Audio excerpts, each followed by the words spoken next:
Hello and welcome back to Oddworld Stranger's Wrath. Let's dive into etc. comma. I fucked up the intro. But we do things live here. So I just finished being a terrible person on the last episode and stealing all of that farmer's money, but fuck, I need an operation of some kind and I'm dying, so I'm morally justified in this action as far as I'm concerned.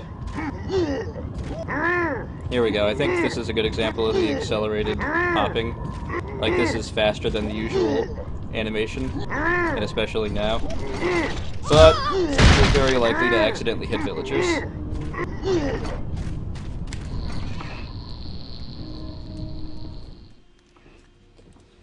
And unfortunately, that was probably really blurry on the recording. Let me address that really quickly. For some reason, when you try to record this game on the PC through, I've tried Fraps, I've tried XSplit. What happened is, as soon as you hit the record button, it immediately goes to half a frame a second. So I'm recording a screen region, and playing it in windowed mode instead, which is suboptimal, but oh, love Joe Mama. Joe Mama's hiding out in the shipwreck past the sewers. But to get in the sewers, you gotta talk to the sewer worker. And man, does that boy stink! Woo!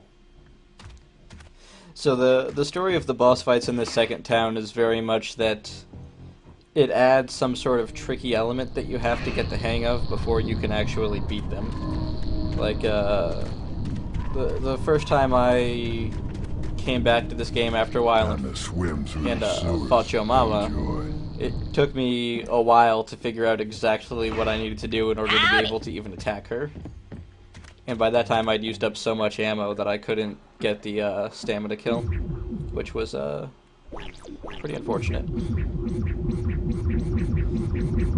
More bottles, balloon bugs. I never buy ammo in this game, just because I like hunting for it and I need to save my moolah for more important stuff. But I'm glad it's an option, at least, I guess. The sewers. Gotta take the sewers to get to Joe Mama's house. Hey, can you open the sewer gate here? I needs to get through. Sure can. Go right on through.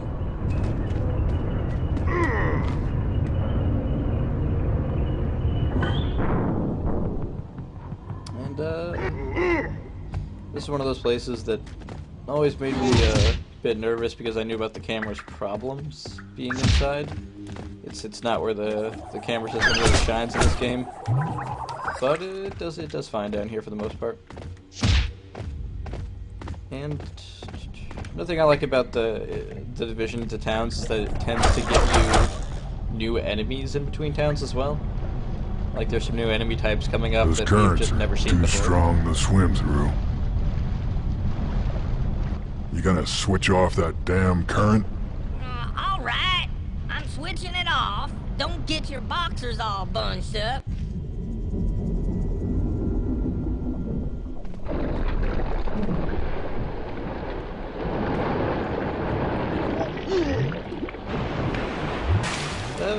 I'll have to see if that comes back later. I've always thought of that as a bit of a useless cutscene, because I don't think there's ever a time where you might actually fall into a river with a current. Like, it's one thing if there were places in the future where the current actually is too strong and you have to watch out for being sucked into one of those blades, but... So, here's a neat thing. There's that new type enemy I was talking about, these dogs that jump into you and will do damage to you, and it places you somewhere where you can kind of sit and scope them out before you ever have to actually fight them. So, a good element of game design is, you know, letting you size up an opponent before expecting the player to just deal with them for the first time. Am I bounding these guys? Am I bounding these dogs? No, I'm not bounding these guys. Get in the water. These dogs are the bane of my damn existence sometimes. And in fact, they're relatively unique in that one of the best ways of fighting them is just to run away from them. So it adds a new little new little element. This is cool too, the little shoot. It's a good way to see, test out different types of ammo on these things and see what is effective for making them go away. So it gives you a nice long time to play with a new concept once it's added.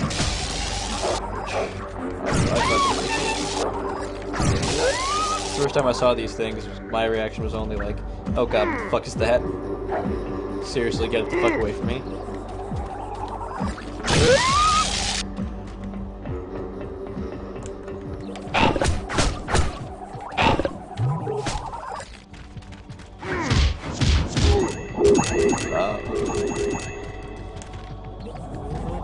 Alright, there's a walk up there, so probably this way.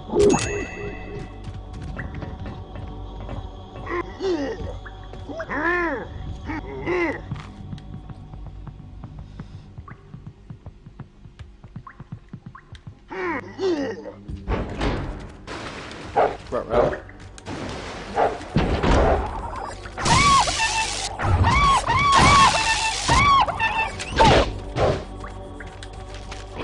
Whoa.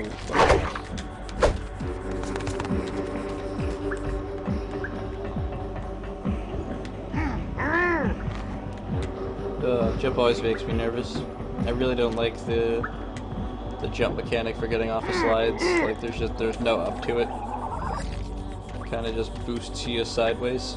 And considering that it's the first time that you're ever expected to do it, and that like the penalty is going all the way back down to the bottom and climbing multiple ropes. Been looking for skunk bombs. Those'll make them outlaws puke. Yeah, and I can bounty them while they're barfing. In case you forgot what Stumps did.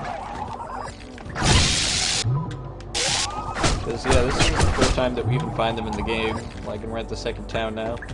So I think there's still at least 2 more types of ammo that we haven't even seen yet. That, I guess they're not really needed at this point, because they kind of add them. I mean, there's larger groups of enemies now, so now is when you get the ammo for dealing with large groups of enemies, like these dogs. So it's like they don't give you ammo that's not going to be particularly useful until you need it, and it helps you learn your other kit first. And now that we're totally masters of our other kit, now we get to start incorporating other shit into it. I have a total wuss way of dealing with this section, which is, oh, look at you run.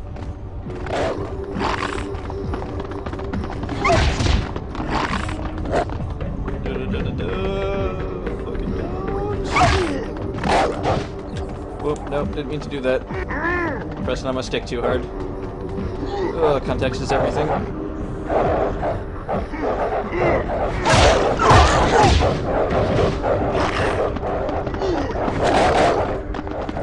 And only got hit by one dog. And they're probably expecting me to use stunks because here's some problems. Mama said not to let anyone through this sewer. Yeah, I know. Mama's gonna skin us alive if anyone gets past us.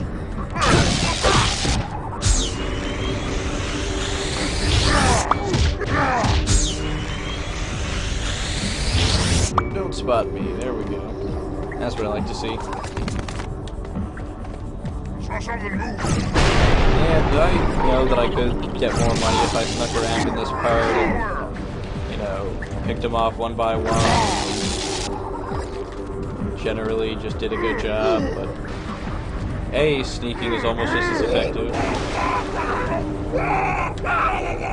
And B, it's really fun to make shit explode.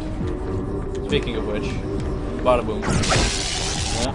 Bada boom. Bada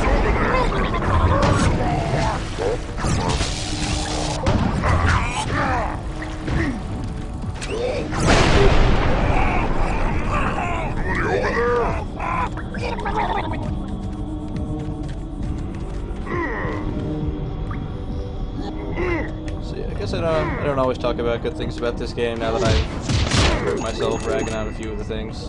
But a lot of times my initial reaction to something will be negative, and then I'll find something I like about it later. Like, that's a friend of mine who runs a blog called The Infinite Silent Die is doing this little experiment with this blog where he's playing board games, and he's not only giving kind of his initial first blush review of the game, but he's gonna write multiple reviews of games and come back to them over time.